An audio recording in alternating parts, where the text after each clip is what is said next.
기독교 영성에 있어서 교과서처럼 여겨지는 책이 한 권 있는데 그 제목이 뿌리 깊은 영성은 흔들리지 않는다라는 제목의 책입니다. 게리 토마스라는 신학자가 쓴 책입니다. 저에게 큰 도전이 되고 또 유익했던 책인데 그 책에 보면 이런 내용이 나옵니다. 하나님께서는 사람들을 이끌기 위해서 감각을 사용하신다라는 겁니다. 왜냐하면 많은 사람들이, 특별히 거듭나지 못한 사람들은 감각에 따라 움직이기 때문에 그렇다라는 거예요. 하나님께서 감각을 사용하신다는 건 뭘까?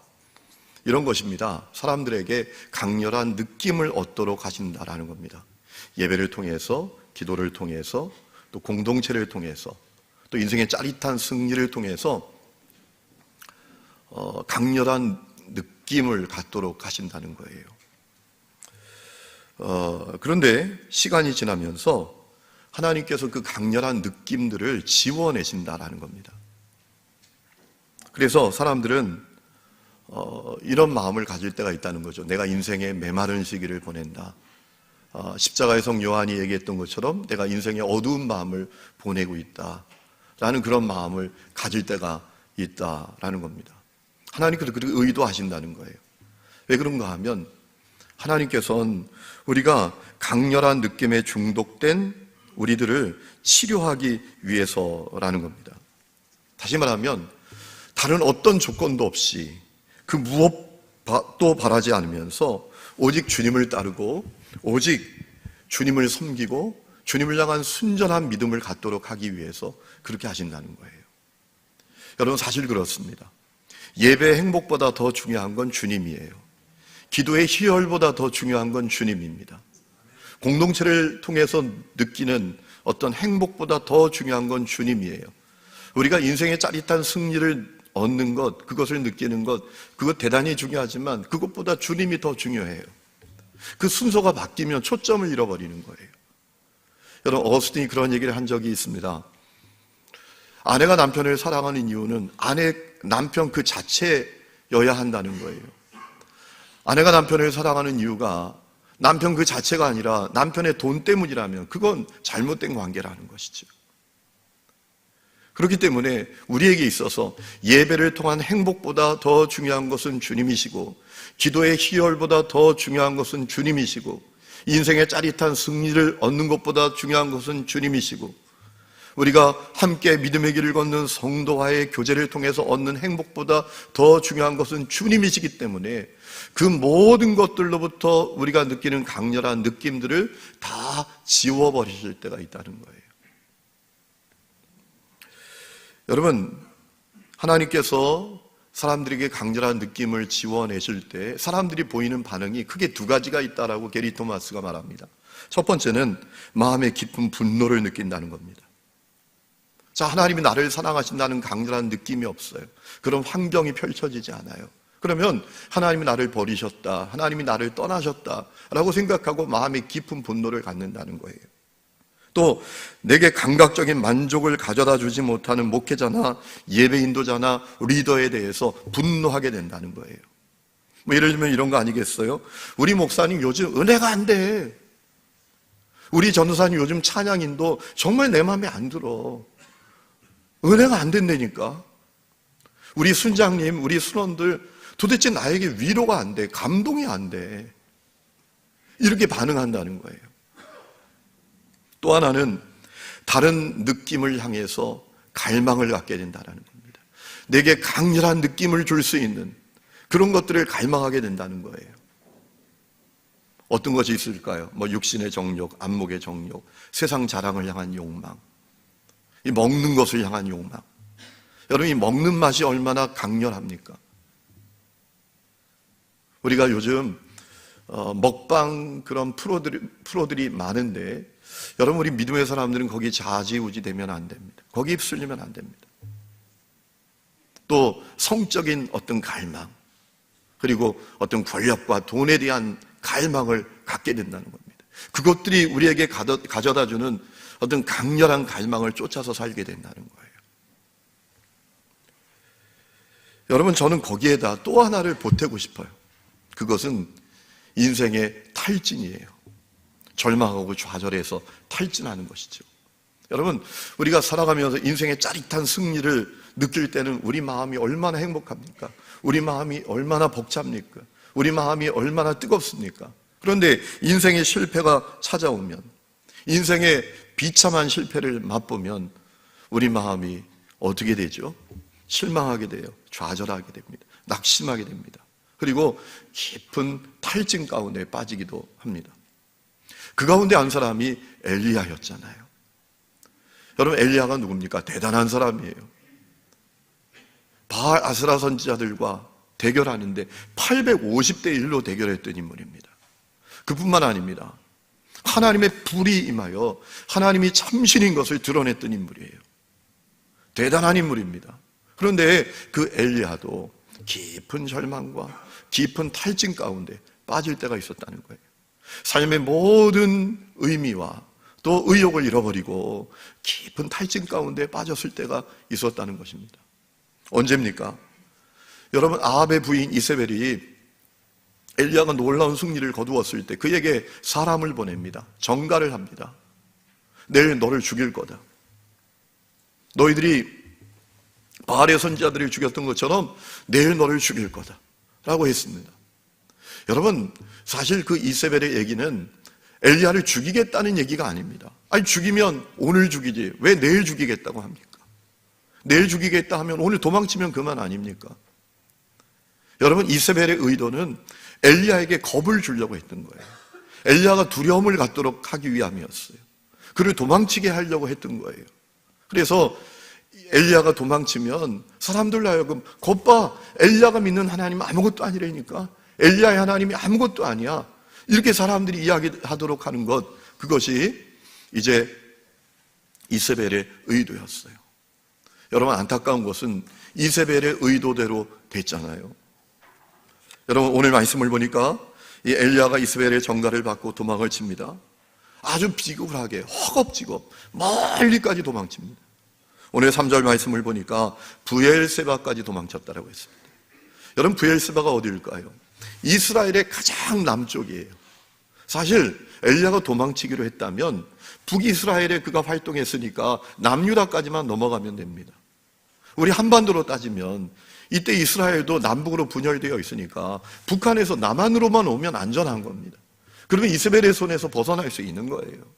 그런데 그렇게 하지 않고 남쪽으로 내려왔을 뿐만 아니라 남쪽에서도 가장 남쪽에 있는, 우리 한국으로 따지면 저 해남 벌교 정도 되는 데까지 끝까지 내려가서, 그것도 모자라서 자기 종은 브엘세바에 남겨놓고 자기는 그 광야로 하룻길을 걸어 들어가서 숨었다라는 거예요. 거기까지 도망쳤다라는 겁니다. 그리고 거기 로뎀나무 아래 앉아서 하나님 앞에 죽기를 구했다는 거죠. 여러분, 이런 엘리야의 모습이 너무나 당황스러워요. 이 사람이 우리가 아는 엘리야가 맞는지 의심이 될 정도입니다. 여러분, 엘리야가 왜 그렇게 됐습니까? 엘리야는 정말 죽는 것이 두려웠을까요? 엘리야는 죽는 것 두려워하지 않았던 사람이에요. 그래서 아합에게 나갔던 겁니다. 여러분, 악한 왕에게 찾아가서 그의 악행을 고발한다는 것, 죽기를 각오한 일입니다. 한 사람이 850명에게 맞선다는 것, 죽기를 각오한 일입니다. 엘리야는 죽음을 두려워했던 사람이 아닙니다. 도대체 엘리야는 왜 그렇게 나약한 사람이 되고 말았던 걸까요?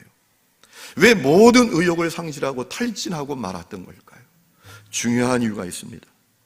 자신의 열심의 결과가 너무나 비참했기 때문에 그래요. 자기가 생명 걸고 열심을 내었음에도 불구하고 변한 것은 아무것도 없었기 때문에 그래요. 여러분, 엘리야가 목숨 걸고 아합에게 찾아갔습니다. 목숨 걸고 바알 아스라 선지자 850대 1로 대결을 벌였습니다. 승리했습니다. 그런데 안타까운 것은 그럼에도 불구하고 변한 것이 아무것도 없어요. 아합 왕도 변하지 않아요. 이세벨도 변하지 않아요.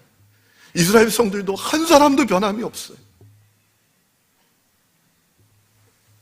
여러분, 오늘 3절 말씀해 보니까 그가 이 형편을 보고 일어나 브엘세바로 도망쳤다라고 했습니다. 무슨 형편을 봤을까요? 변한 것이 아무것도 없어요. 자기는 최선을 다했어요. 목숨까지 걸었습니다. 그런데 하나도 달라진 게 없어요. 그래서 절망했어요. 그래서 탈진했던 거예요. 야, 정말 안 되는 거구나. 역부족이구나. 이런 마음을 갖게 됐던 것입니다. 여러분, 엘리야가 가졌던 좌절감, 패배감은 엄청난 것이었을 거예요.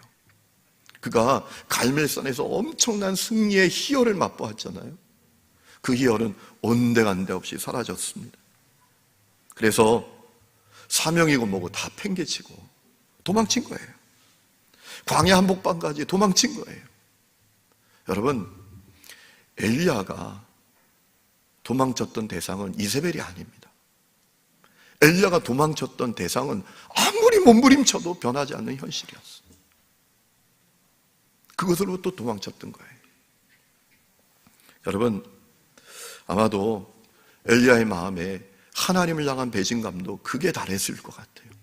이런 마음이 있었을 것 같아요. 하나님, 이 정도 했으면 뭔가 하셔야 되는 거 아닙니까? 내가 목숨까지 걸려고 했잖아요. 이 정도 했으면 뭔가 바꿔주셔야 되는 거 아닙니까? 이게 도대체 뭡니까?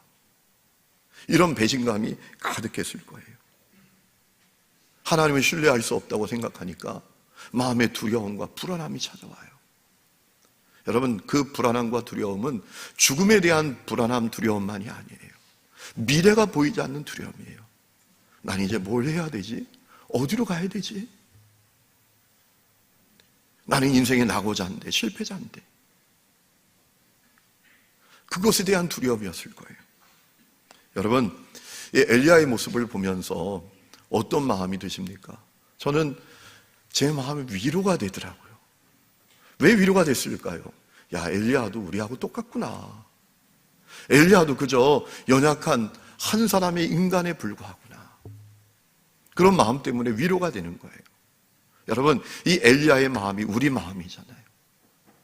이 엘리야의 모습이 우리의 모습이잖아요.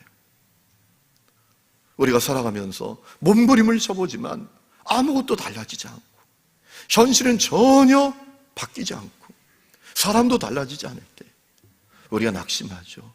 절망하죠. 탈진에 빠지죠. 모든 것을 다 팽개치고 도망치고 싶을 때도 있죠. 아마 오늘 이 자리에 그런 분들이 있을지도 모르겠어요. 중요한 것은 그런 엘리야를 하나님께서 어떻게 도와주셨나라는 겁니다. 이 엘리야의 탈진의 문제를 하나님은 어떻게 해결해 주셨는가라는 거예요. 오늘 말씀을 쭉 묵상해 보면 두 가지를 찾을 수 있습니다. 첫 번째는 변하지 않는 사랑과 또 돌보심으로 하나님은 이 엘리야와 함께 하셨어요. 여러분, 오늘 5절 말씀해 보니까 엘리야가 죽기를 구하다가 로뎀나무 아래에 쓰러져 잘 때에 천사가 찾아왔어요. 여러분, 이것은 무엇을 말하는 것입니까? 하나님은 엘리야를 떠나지 않으셨다라는 겁니다. 그를 버리시지 않으셨다라는 겁니다. 여러분, 갈멜산에서 이 브엘세바까지 킬로수로 따지면 160킬로입니다. 엘리야가 이제 몸도 마음도 다 지치고 탈진해서 160킬로를 도망쳐 왔지만 하나님은 여전히 엘리야와 함께 하셨어요. 그를 버리시지 않으셨어요. 그와 함께 하셨어요.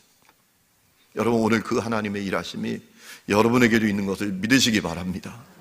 하나님이 여러분과 함께 하세요. 하나님이 여러분 떠나시지 않으세요. 버리시지 않으세요. 여러분이 세상 끝에 가서 거할지라도 하나님은 함께 하십니다. 여러분, 5절 말씀해 보니까 천사가 그를 어루만졌다라고 했습니다. 이 어루만짐은 그저 한 번의 어루만짐이 아니라 여러 차례 지속적으로 어루만지셨다라는 거예요. 원문을 보면 의미가 그래요. 여러분, 하나님은 이 탈진한 엘리야를 책망하지 않으셨어요. 너 그것밖에 안 되냐? 다그치지 않으셨어요. 엘리야를 위로하셨어요. 그를 격려하셨어요. 오늘 말씀해 보니까 물과 숯불에 구운 떡을 준비해서 그에게 먹이셨다라고 했습니다. 여러분, 이 숯불에 구운 떡이 정말 감동되지 않아요?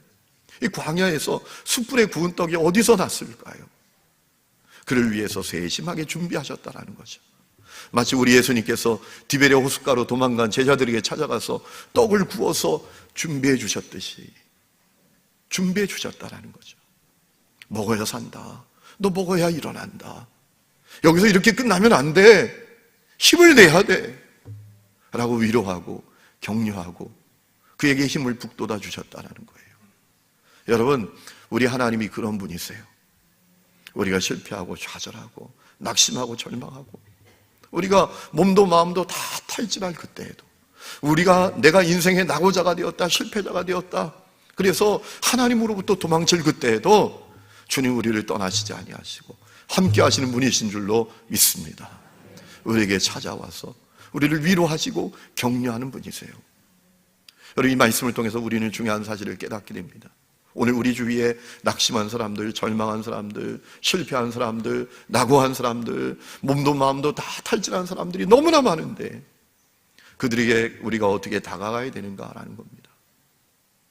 위로함으로, 격려함으로 다가가야 한다는 거죠.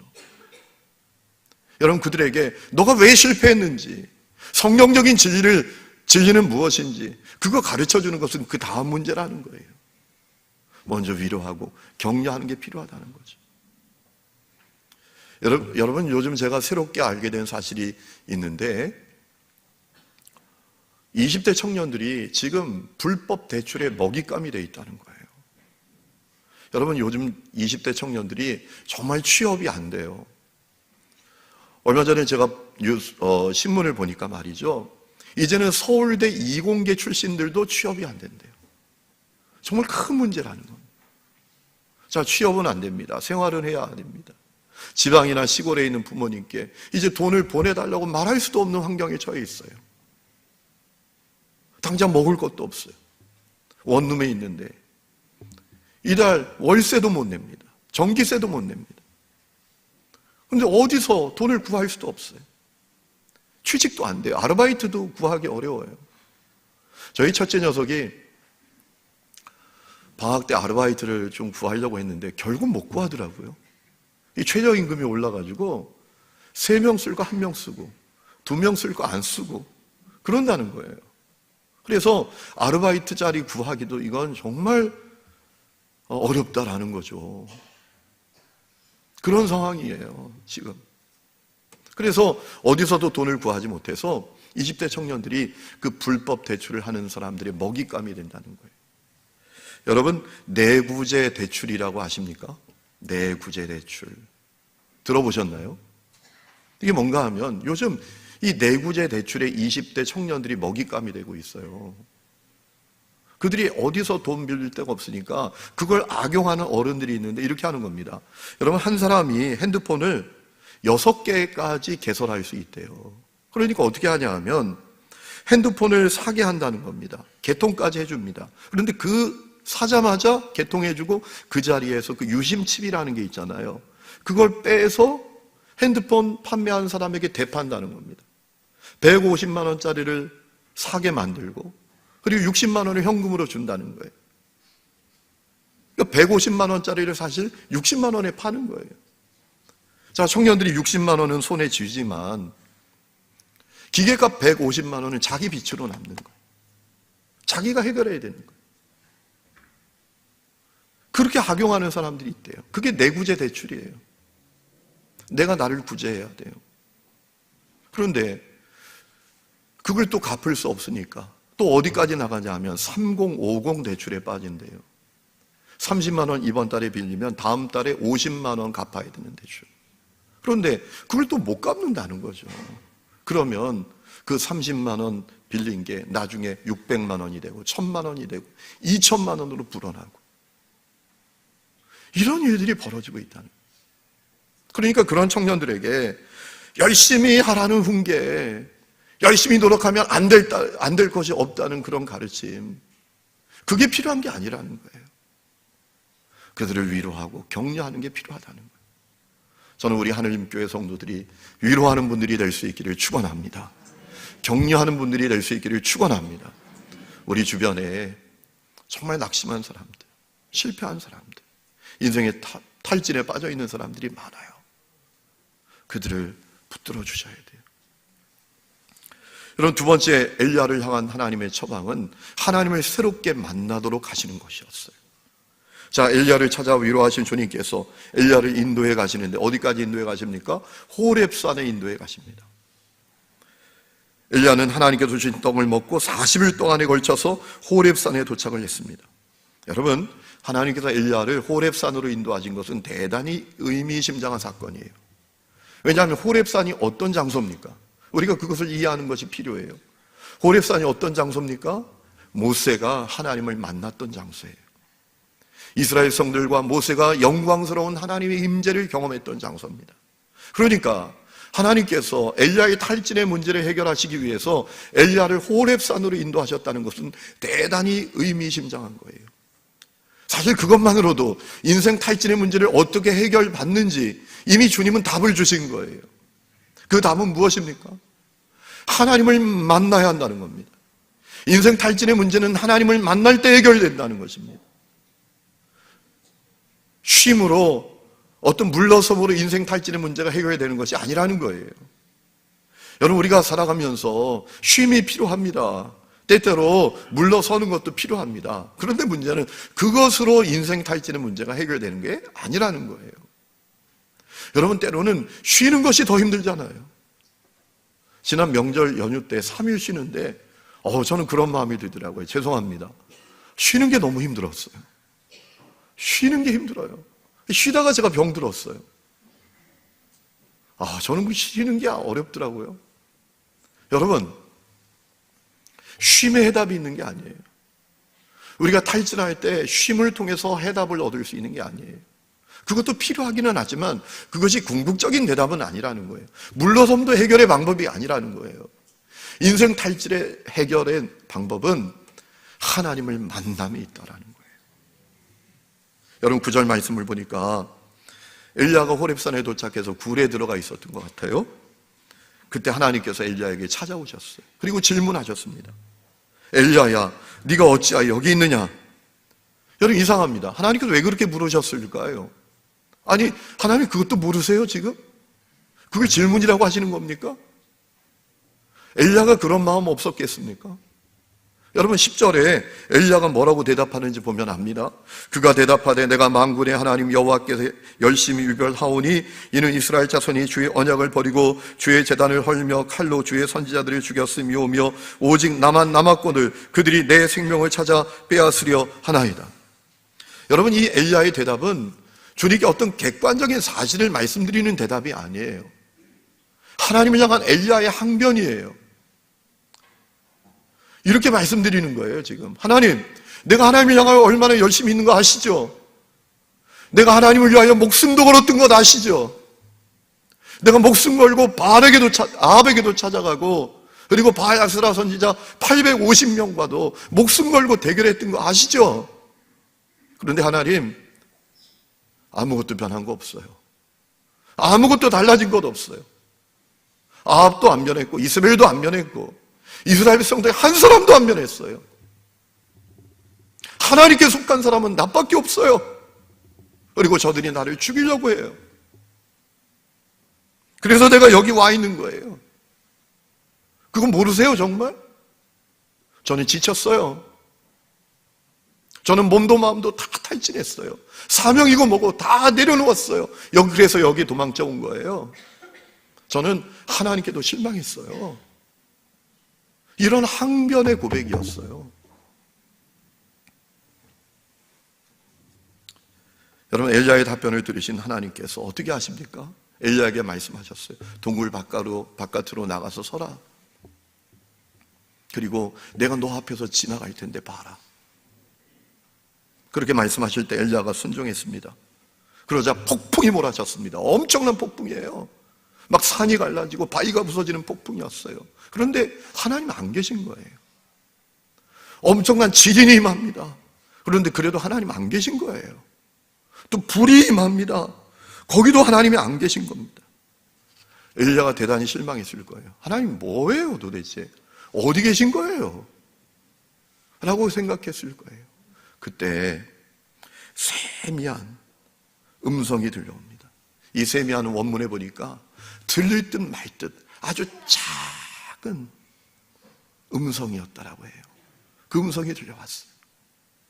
여러분, 작지만 확실한 하나님의 음성이었어요. 그래서 엘리야가 하나님 보게 되면 죽을까 봐 자기 옷으로 자기 얼굴을 가렸다라고 했잖아요. 아주 희미하지만 하나님의 음성인 것은 확실한 음성이었어요. 여러분, 이것 자체가 엄청난 하나님의 메시지였어요. 이런 거였어요. 엘리야, 너 사람들이 깜짝 놀라는 막 폭풍 같은, 지진 같은 나의 역사가 없다고 너 실망했지? 내 역사는 끝났다고 생각하지? 그렇지 않아. 그거 아니야.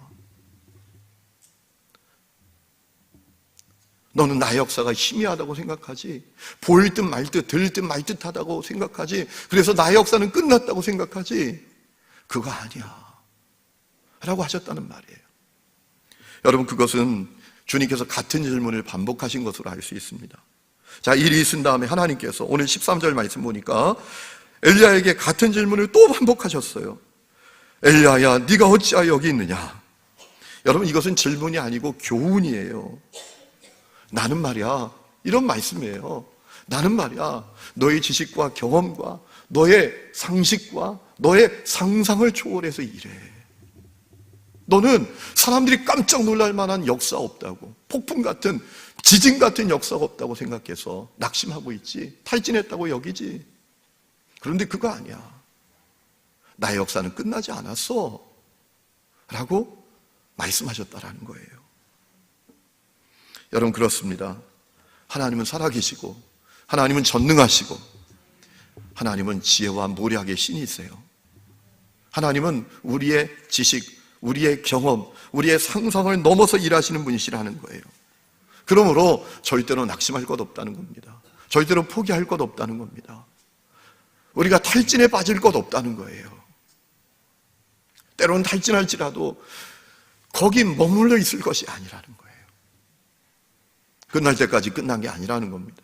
우리 눈에 폭풍 같은 하나님의 일하심, 지진 같은 사람들이 와와 하는 그런 하나님의 일하심이 없어 보여도 하나님의 역사는 끝나지 않는다는 거예요.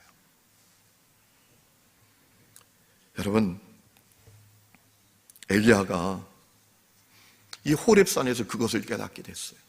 하나님을 만남으로 그 사실을 깨닫게 됐어요. 그래서 그의 탈진의 문제도 다 해결됐습니다. 그것은 어떻게 아는가?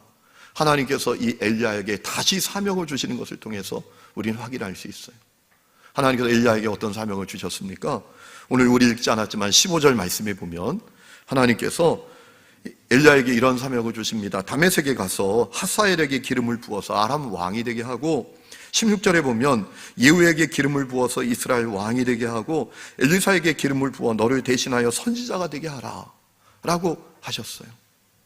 여러분, 우리는 역사를 통해서 하나님께서 왜 그렇게 말씀하셨는지, 왜 그런 사명을 주셨는지 확인할 수 있습니다. 여러분, 이 하사엘이 누굽니까? 아람 왕인데요, 아람의 역사 가운데 가장 강력한 왕국을 이루었던 이 아람의 왕입니다. 중요한 것은 열왕기상 22장에 보면 아합이, 그 정말 간악하고 사악한 아합이 이 하사엘의 군대, 아람의 군대에 의해서 죽임을 당해요. 여러분, 예후는 누굽니까? 북이스라엘의 10대 왕입니다. 놀라운 사실은 열왕기하 9장을 보면 이세벨, 엘리야를 죽이려고 했던 그 이세벨, 그가 예후의 손에 의해서 비참하게 죽임을 당해요. 그리고 엘리사는 엘리야보다 더 놀랍게 하나님께 쓰임을 받아요. 여러분, 하나님의 역사는 끝나지 않았던 거예요. 엘리야의 눈에 폭풍처럼 대단한 하나님의 역사가 보이지 않고, 또 지진 같은 하나님의 역사가 보이지 않아서 엘리야는 탈진했지만 하나님은 여전히 일하고 계셨던 거예요. 여러분, 엘리야는 그 사실을 깨닫게 된 거예요. 그래서 그는 하나님께서 자기에게 주시는 사명에 순종하게 됩니다. 오늘 그 말씀 뒷부분에 가보면 하나님의 말씀대로 엘리야가 엘리사에게 찾아가서 그에게 사명을 부여하는 내용이 나옵니다. 여러분, 혹시 여러분 가운데 깊은 절망과 탈진에 빠져 있는 분들이 계십니까?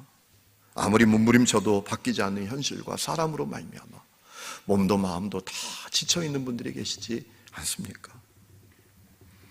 여러분, 그 인생의 탈진은 말씀드린 대로 쉼이나 물러남으로 해결되는 게 아닙니다. 쉬면 해결될 것 같지 않아요.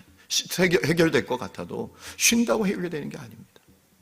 삶에서 물러난다고 도망친다고 해결되는 게 아닙니다. 그 인생의 탈진의 문제는 주님을 만나야 합니다. 주님을 새롭게 만날 때 그 탈진의 문제가 해결됩니다. 그래서 우리가 삶을 살아가면서 정말 절망스러운 상황에 놓이게 될 때 하나님 앞에 있어야 되는 거예요. 하나님 바라봐야 되는 겁니다. 그러면 하나님의 일하심을 반드시 보는 거예요. 여러분, 저 분당에 가면 만낙교회라고 있습니다.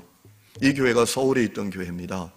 그런데 1993년에 그 교회를 섬기시던 김우영 목사님이 이제 그 교회를 분당으로 이전하고 건축하게 되셨던 거예요. 자, 이전하고 건축한 다음에 그 목사님이 큰 낙심에 빠졌습니다. 교회 부흥이 안 되는 거예요. 예배당이 한 번도 채워지지 않는 거예요. 너무 절망스러웠어요. 몸부림을 쳤지만 안 되는 겁니다. 이분이 극도의 스트레스에 시달리다가 2002년에 쓰러지셨어요. 그리고 투병하다가 4년 만에 세상을 떠납니다. 하나님의 부름을 받아요. 하나님의 역사는 끝난 것 같았는데 그렇지 않았어요. 아버지가 갑자기 쓰러지니까 그 아들 김병삼 목사님이 40살 나이에 이제 아버지를 이어서 목회하게 됐어요. 그런데 하나님께서 놀랍게 그 교회에 기름을 부어주시는데 지금은 매주 10,000명이 출석해서 예배드리는 교회가 됐어요. 할렐루야. 하나님의 역사는 끝나지 않았던 거죠. 여러분, 분당에 대단한 교회가 또 있어요. 우리 교회. 이찬수 목사님이 섬기시는 교회입니다. 이찬수 목사님 아버님도 목사님이셨대요. 개척교회 하셨어요. 너무나 힘드셨어요. 그 어려운 현실을 바꾸기 위해서 몸부림을 치셨어요. 이분이 40일 금식 기도를 시작하신 거예요. 그런데 17일째 되는 날 죽었어요. 여러분, 그때 이찬수 목사님이 그 상황을 받아들일 수가 없었대요. 이해할 수도 없었대요.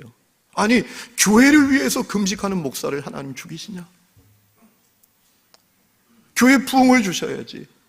교회를 위해서 기도하는 목사를 17일 때 되는 날 죽게 만드시면 어떡하나?